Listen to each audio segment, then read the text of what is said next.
నమస్తే, నవత టీవీకి స్వాగతం. ఈ రోజు నవత టీవీ సంపూర్ణ ఆయుర్వేదంలో అతిమూత్ర వ్యాధి గురించి తెలుసుకుందాం. అతిమూత్ర వ్యాధి అంటే డయాబెటీస్ గురించి తెలుసుకుందాం. దీనికి మన ఆయుర్వేదంలో ఎటువంటి చికిత్స ఉంది, ఈ వ్యాధి లక్షణాలు ఏంటి, ఎలా వ్యాపిస్తుంది తెలుసుకునే ప్రయత్నం చేద్దామా.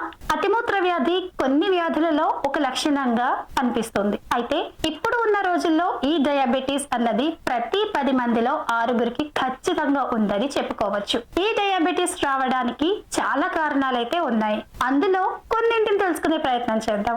ఈ వ్యాధి ముఖ్యంగా కిడ్నీ వ్యాధులైన పైలోనెఫ్రైటిస్, రీనల్ ఐఎలైటిస్, అలాగే మెయిలోమా, ఈ 3 కూడా కిడ్నీకి సంబంధించినటువంటి వ్యాధులు. వీటి వలన కావచ్చు. అలాగే జోగ్రెన్ సిండ్రోమ్, సికిల్ సెల్ ఎనీమియా, ఇంకా హైపర్ కాల్షియం అనే కొన్ని రకాల మందులు అయిన లిథియం డియోక్లోసైకిల్ మరియు మిథిలిసిన్ లాంటి ఇంగ్లీష్ మందులు అతిగా వాడటం వలన కూడా ఈ డయాబెటీస్ అటాక్ అవ్వచ్చు. కొన్నిసార్లు అతిగా భయపడిపోతాం.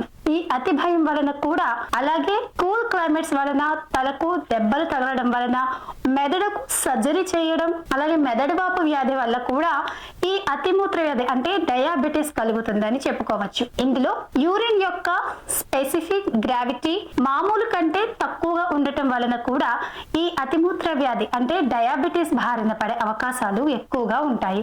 మరి ఈ డయాబెటీస్ వ్యాధి యొక్క లక్షణాలు కూడా తెలుసుకుందాం. డయాబెటీస్ వచ్చిన వారికి మాటికి యూరిన్ రావడం, నీరసంగా ఉండటం, చికాకులు, ఇవన్నీ కూడా డయాబెటీస్ వ్యాధి యొక్క లక్షణాలు. మరి ఈ వ్యాధికి మన సంపూర్ణ ఆయుర్వేదంలో ఔషధ చికిత్స ఏంటో కూడా తెలుసుకుందాం. అయితే మన చుట్టుపక్కల ఔషధ మొక్కలలో ప్రథమ స్థానం మారేడు. ఈ మారేడు ఆకుల రసాన్ని 20 నుంచి 30 మిల్లీలీటర్లు తీసుకుని దీనికి తేనె కలిపి రోజుకు 2 సార్లు తాగించిన కొంతవరకు అయితే ఈ డయాబెటీస్ వ్యాధి గుణం కనిపిస్తోంది. అలాగే నేరేడు చూర్ణం 3 గ్రాములు రోజుకి 2 సార్లు సేవించిన డయాబెటీస్ తగ్గుముఖం పడుతుంది. తుంగమస్త మీకు తెలిసే ఉంటుంది, తుంగగడ్డలు. ఈ తుంగగడ్డి ఇళ్ల దగ్గర పొలాల గట్ల మీద విరివిగా ఉంటాయి.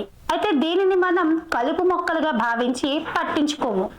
అయితే తుంగగడ్డిని పీకితే అడుగున తుంగగడ్డలు ఉంటాయి. దీనిని ఆయుర్వేద భాషలో తుంగముస్త అంటారు. అయితే ఈ తుంగముస్త త్రిఫలాలు అయినటువంటి కరక్కాయ, తానికాయ, ఉసిరికాయ మరియు వెదురు ఆకు సమానంగా కలిపి టీ డికాషన్ లా కాచి రోజుకి ఉదయం సాయంత్రం 20 మిల్లీలీటర్లు తాగుతూ ఉంటే ఈ డయాబెటీస్ తగ్గుముఖం పడుతుంది. అయితే ఇంకో మనం చూసుకున్నట్లయితే నా ఆయుర్వేదంలో శుద్ధ శిలాజిత్ ను 1 గ్రాము తేనెకి కలిపి రోజుకి 3 సార్లు సేవించాలి. అలాగే తారకేశ్వర రస్ 2 మాత్రలు రోజుకి 2 సార్లు వేసుకున్న ఈ వ్యాధి తీవ్రత తగ్గుతుందని చెప్పుకోవచ్చు. లేదా మన పసుపు తెలుసు కదా, మన వంటగదుల్లో వాడేటటువంటి పసుపు. ప్రతి వంటగదిలో పసుపు లేని వంట లేదు కాబట్టి పసుపు, దీన్నే ఛాయ పసుపు లేదా ఆయుర్వేదంలో దారు హరిద్ర అంటారు. ఈ దారు హరిద్రాని అలాగే ఉసిరికాయ రసము 5 మిల్లీలీటర్లు పంచదారతో కలిపి తాగించిన చాలా ఉపయోగకరంగా అయితే ఉంటుందండి. చూసారు కదండి, డయాబెటీస్ ఎలా వ్యాపిస్తుంది, ఎటువంటి చికిత్స తీసుకోవాలో మన సంపూర్ణ ఆయుర్వేదంలో తెలుసుకుందాం కదా. మరిన్ని ఆయుర్వేద వైద్య విద్య చికిత్సల్లో మళ్ళీ కలుద్దాం.